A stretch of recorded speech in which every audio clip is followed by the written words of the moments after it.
sa bayan. Ito pong kumpanya niyang SunWest Corporation.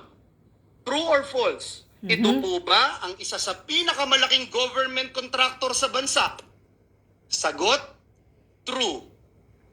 True or false? Kay Saldi ko yan mga ano. Ang korporasyon po ba niyang SunWest Corporation ay kasama dito sa kontrobersyal na Farmally. Bulabog ka, Saldi ko. Farmally case dito na inimbestigahan sa Senado na Farmally kasuhan ng Senado. The answer is true. Kasama din po ba ang kumpanya niya dito po sa kontrobersyal na DepEd laptop scam? Ang sagot po, true. Pinakakasuhan din po ng Senado ang kumpanyang ito. May kaso pala ito si Saldi kung ganito. Napakadami pong BIR cases. BIR Madali cases. po maghanap, Mr. President. Madali po kuhanin ang panig ng mga taga-BIR. Kung ilang kaso mayroon ang kanyang mga korporasyon. Bukod po dito, yung reklamo po sa ombudsman ng anti-corruption group na ang pangalan Task Force Kasanag International, meron din pong 50 billion na kaso na kinakaharap ang taong ito. Mr. President, 50 billion kinaharap si kung Saldi maglalabas ko. po kayo ng baho, Mr. President, dapat naman siguro maligo ka muna. Tama. Ang masaklap po, Ginoong Pangulo, sa kabila po ng track record na ito ni Mr. Saldico, ang masaklap po, inappoint po siya ng Kamara de Representantes bilang tagapagbantay ng kaban ng bayan. Yan na. Si Dracula, inappoint mo bilang tagapagbantay ng blood bank ng bayan.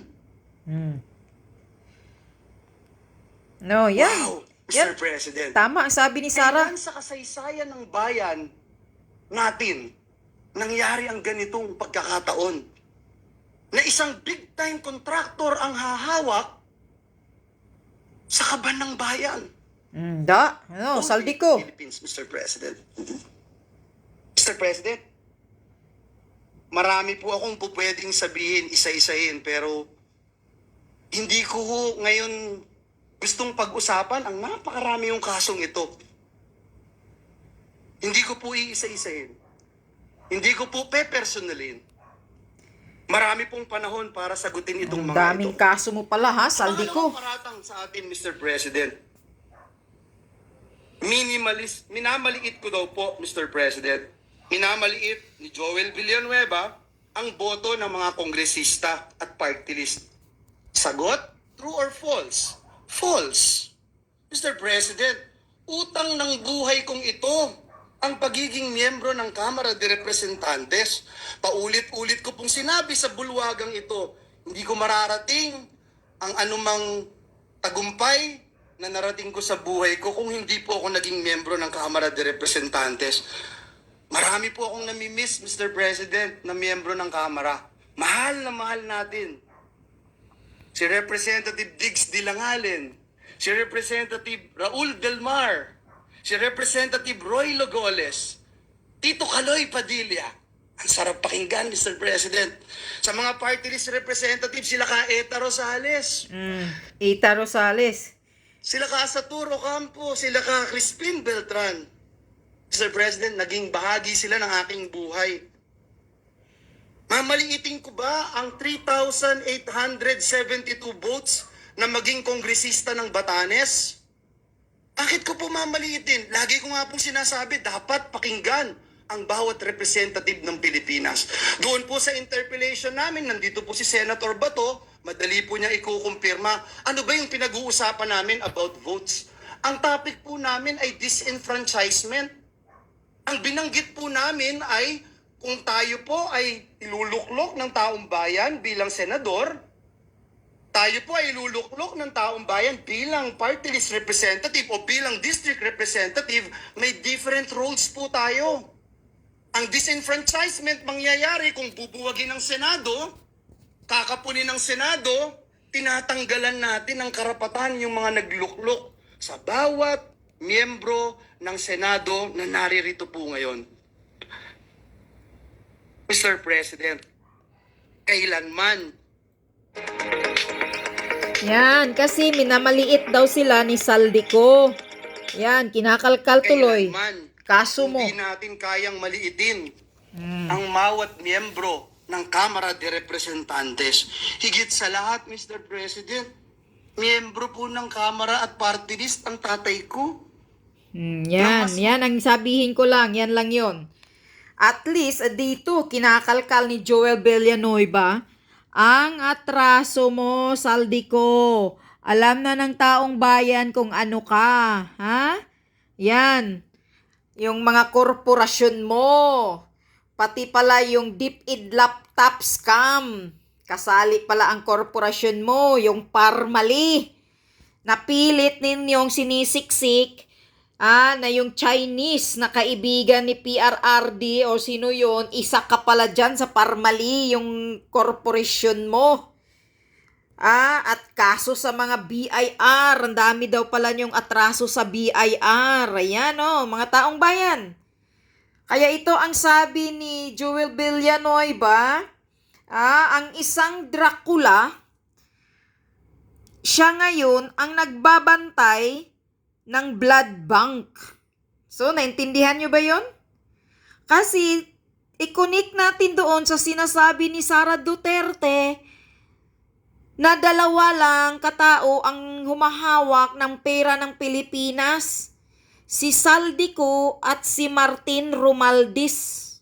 Silang dalawa lang ang nagkaintindihan kung paano sila mambubulsa. Pero pala, ito ngayon, binubulabog ni Joel Villanueva ang mga kaso. Marami pala daw kaso itong si Saldico. Maraming mga kinasabwatan. Yan. Pinapakita ni Joel Villanueva, Parmali.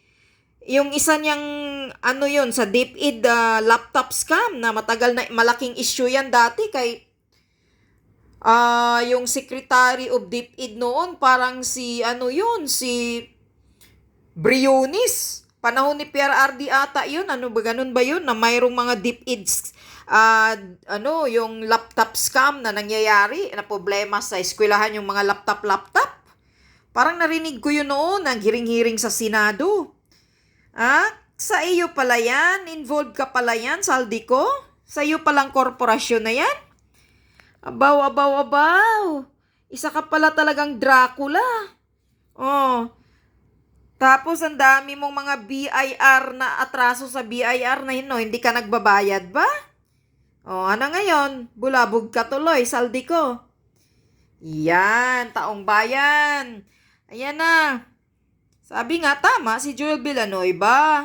Bago ka magkalkal ng baho ng iba, maligo ka muna. So, ayun, nakalkal tuloy ang baho mo, Saldico. Isa kang Dracula.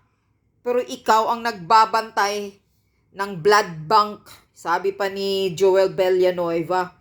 So, meaning to see, isa kang magnanakaw, nagbabantay ka ng mga dugo, nanakawin mo rin, supsipin mo rin yung blood, mga donors doon.